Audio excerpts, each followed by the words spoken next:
안녕하세요. 수원 바르정한의원 오민지 원장입니다. 요새 현대인들에게 가장 무서운 성인병이라고 하면 뭐라고 할까요? 우리가 다들 아시다시피 바로 당뇨라고 합니다. 특히 중년층 이상이 되면 내가 혹시 당뇨가 있지 않을까, 그리고 주변에 당뇨 전 단계나 당뇨인 환자분들이 계시면 나도 혹시 그러지 않을까 다들 불안해 하시는데요. 당뇨에 걸리면 평생 완치가 쉽지 않고, 그리고 평생 당뇨약을 먹고 식습관 관리를 해야 한다고 알려져 있어서 그런 것 같습니다. 그래서 건강한 사람들도 꼭 당뇨에 걸리지 않도록 지금부터 관리를 하셔야 되는데요. 그런데 단적으로 우리가 먹는 음식물들에 사실 설탕이 들어가지 않는 음식들이 없기 때문에 필연적으로 혈당에 취약할 수밖에 없습니다. 그리고 당뇨병은 설탕만 안 먹는다고 예방이 되는 것이 아닙니다. 설탕 외에도 우리가 잘 모르는 원인들이 아주 많습니다. 그래서 오늘은 그러한 원인들을 자세히 알려드려서 평소 당뇨병 예방에 꼭 도움이 되시길 바랍니다. 첫 번째로 체중입니다. 체중이 높다라는 것은 지방이 많다라는 뜻이고, 지방이 많은 것은 평소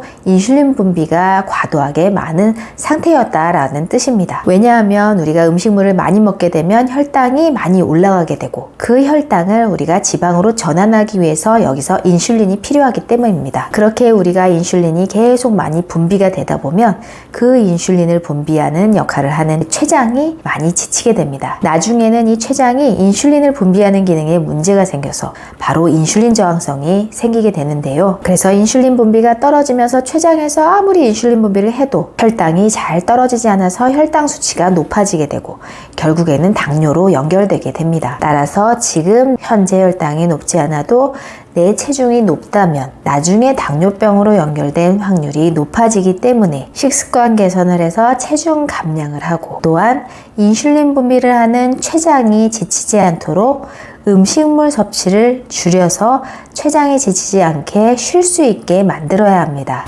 두 번째는 식습관입니다. 몇백 년 전에 살던 사람들은 먹을 게 없어서 그때는 굶기도 했고, 그리고 향신료는 전혀 없었고, 이렇게 끼니를 굶을 수 있고 음식량이 부족하던 시대였는데요.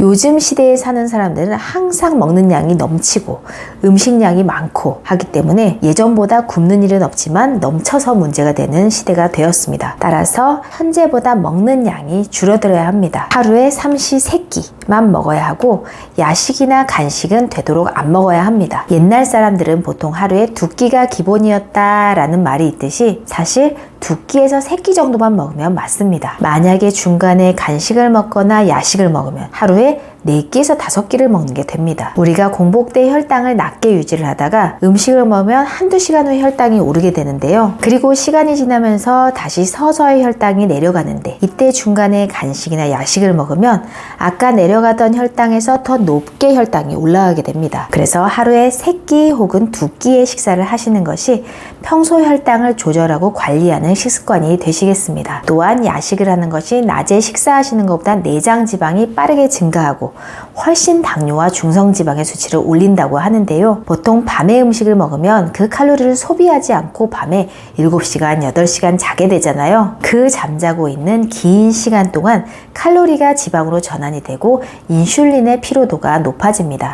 세 번째는 수면입니다. 공복 혈당은 우리가 보통 잠을 자고 일어나서 재는 혈당이라 수면 중에 분비되는 호르몬에 따라 많은 영향을 받는데요. 실제로 전날에 잠을 못 잤다거나 악몽을 꾸었다거나 설친날은 그 다음날 공복 혈당이 높게 나옵니다. 그래서 평소 이 공복 혈당을 안정적으로 관리하시는 방법은 11시 이전에 잠이 들어서 적어도 7시간 정도는 주무시는 것을 추천합니다. 원래 우리 몸과 뇌를 충분히 회복시키는 데 필요한 시간은 7시간에서 8시간이라고 알려져 있습니다. 그리고 수면의 질을 높이기 위해서는 잠자기 3시간 이전부터는 조명을 낮추시고, 그리고 1시간 이전부터는 스마트폰의 백색 조명을 멀리 하시는 것이 좋습니다. 스마트폰이나 밝은 조명, 시끄러운 이런 조명들은 우리 뇌를 자극하기 때문에 최대한 멀리 해주시는 게 좋습니다. 위장 안에 소화되지 않은 음식물들은 수면의 질을 떨어뜨릴 수 있기 때문에 웬만하면 잠들기 3시간 이전에는 음식물을 섭취 안 하시는 게 좋습니다. 그리고 자기 전에 커피를 드시면 수면의 질을 떨어뜨릴 수 있는데요. 커피에 민감한 사람들은 한숨도 잠을 못 자는 경우가 있고, 커피에 둔감하고 나 자기 전에 먹어도 전혀 상관없는데 라고 하시는 분들도 실제로 뇌파 검사를 해보시면요, 뇌파가 불안정하게 나타납니다. 그리고 깊은 수면 단계로 진입하기 어려운 형태로도 나타난다고 합니다.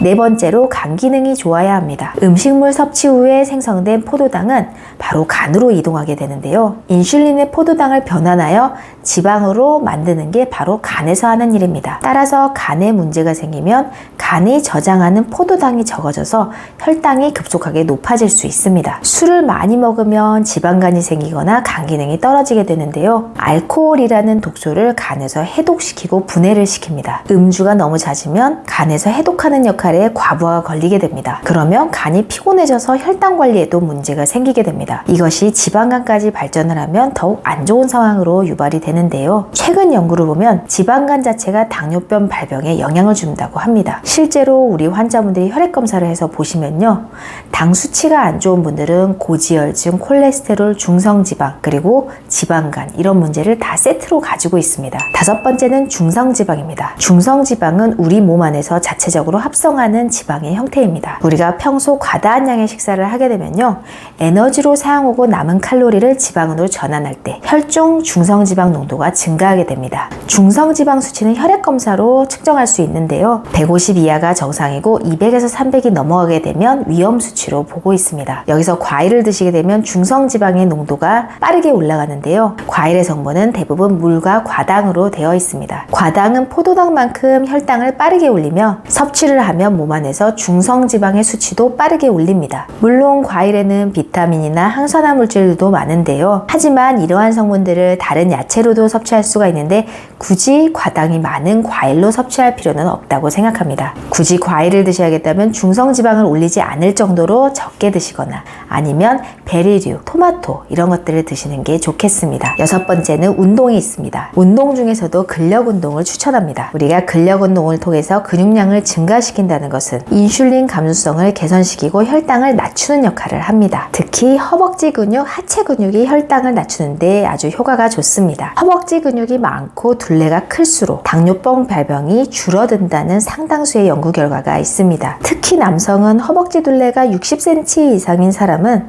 허벅지 둘레가 43 미만인 사람보다 당뇨병 위험이 4분의 1에 불과했다고 합니다. 허벅지는 온몸의 근육 중에 3분의 2의 근육이 모여있는 곳이기 때문인데요, 실제로 이 허벅지 근육은 섭취한 포도당의 70%를 소모한다고 합니다. 그래서 우리가 허벅지 운동을 조금만 해도 엄청난 칼로리와 당분을 소모할 수 있습니다. 그래서 당뇨병처럼 음식을 먹고 갑자기 혈당이 올라가는 사람은 음식을 먹고 바로 식후에 허벅지 운동을 하면 이 혈당이 급격하게 올라가는 것을 막을 수 있습니다. 허벅지 근육 운동은 대표적으로 스쿼트, 레그프레스 같은 것들이 있습니다. 아니면 계단 오르기나 등산 같은 것들도 허벅지 근육 키우는 데는 도움이 됩니다. 일곱 번째는 탄산음료입니다. 탄산음료는 주로 콜라와 사이다가 있는데요, 당분이 들어간 콜라와 사이다는 누구나 안 좋다고 생각을 많이 하시는데 제로 콜라와 제로 사이다 같이 당분 대신에 인공 감미료를 첨가해서 만든 것들은 이건 당분이 안 들어가니까 괜찮을 거야 라고 마음 편하게 드시는 분들이 있을 수 있습니다. 제로 탄산음료도 마찬가지로 당뇨에는 좋지 않다고 합니다.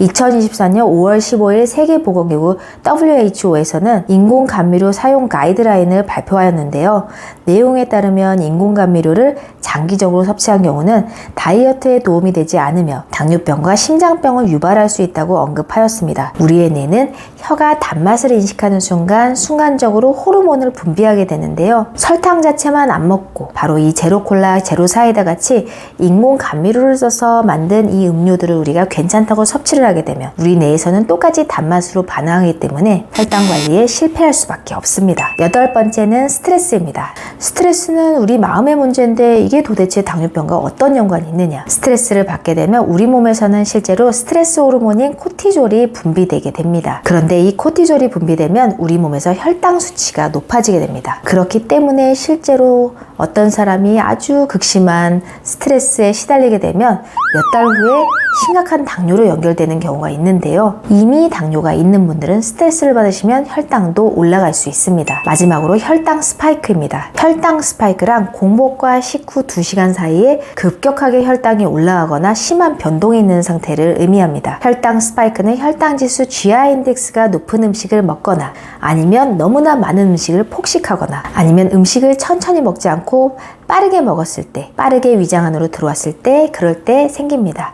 음식이 한꺼번에 빨리 위장 안으로 들어오는 경우는 우리가 국밥처럼 국물에 말아먹는 경우가 있는데요. 사실 그냥 밥만 먹으면 하나하나 우리가 씹게 되는데 국물에 밥을 말아먹게 되면 씹지 않아도 바로 들어가게 돼 있습니다. 혈당 스파이크처럼 이 혈당이 급격하게 오르는 이 현상은 우리 인슐린을 분비하는 췌장에 굉장히 무리를 주는 행위입니다. 혈당이 갑자기 오르게 되면 췌장에서 빨리 낮추기 위해서 노력을 하기 때문입니다. 따라서 이 혈당 스파이크를 막으려면 천천히 음식을 먹고 그리고 절대 폭식하지 않고 떡이나 주스, 케이크, 초콜릿처럼 혈당을 빠르게 올리는 음식들을 최대한 줄여야 됩니다. 이상으로 당뇨병에 위험한 9가지를 살펴보았는데요.